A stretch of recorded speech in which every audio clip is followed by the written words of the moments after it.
Ito naman yung 8-inch blade na kukri natin. Nag-request din si Sir Nexus na i-test natin. Ito, random ulit tayo na pumulot dun sa ano kasi.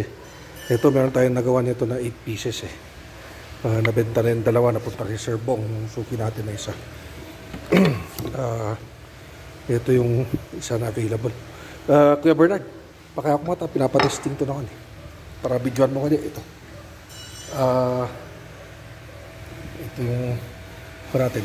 Ito, nakahanap ako ng kahoy na ko. Ito, matigas to dahil Malaysian oak. Malambot yung kanina eh. Testing natin dito sa Malaysian oak kung kaya niya.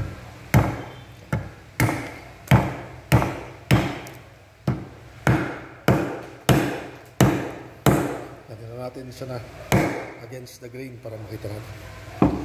Testingin din natin sa buto. Ganon pa rin, against the grain. Testing natin.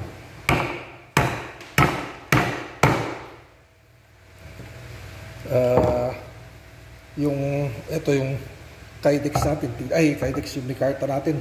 Matigas din. Resin to eh. Testing natin.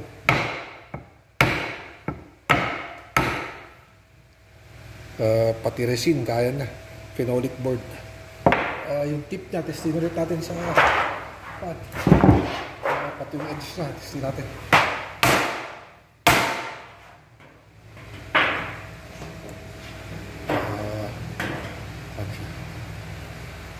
Buhay pa rin ako. 5160 steel to, kaya ka.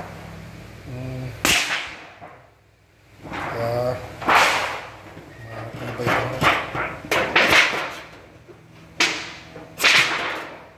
Wala tayong gloves eh. Pero kaya na iwain niya.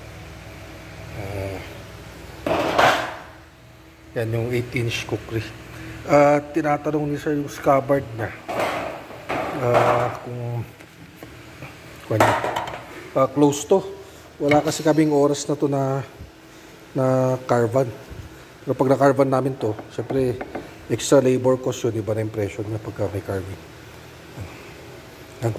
Wala naman damage yung blade o ano, chip o kung may gloves lang ako, iwain ko sana itong ano eh. Kaso lakas yung gloves yun. Ayoko nang madisgrasya ulit na nadala na ako sa sugat ko na to eh. Ito Sir Nexus. Okay. Malabo lang yung camera natin dahil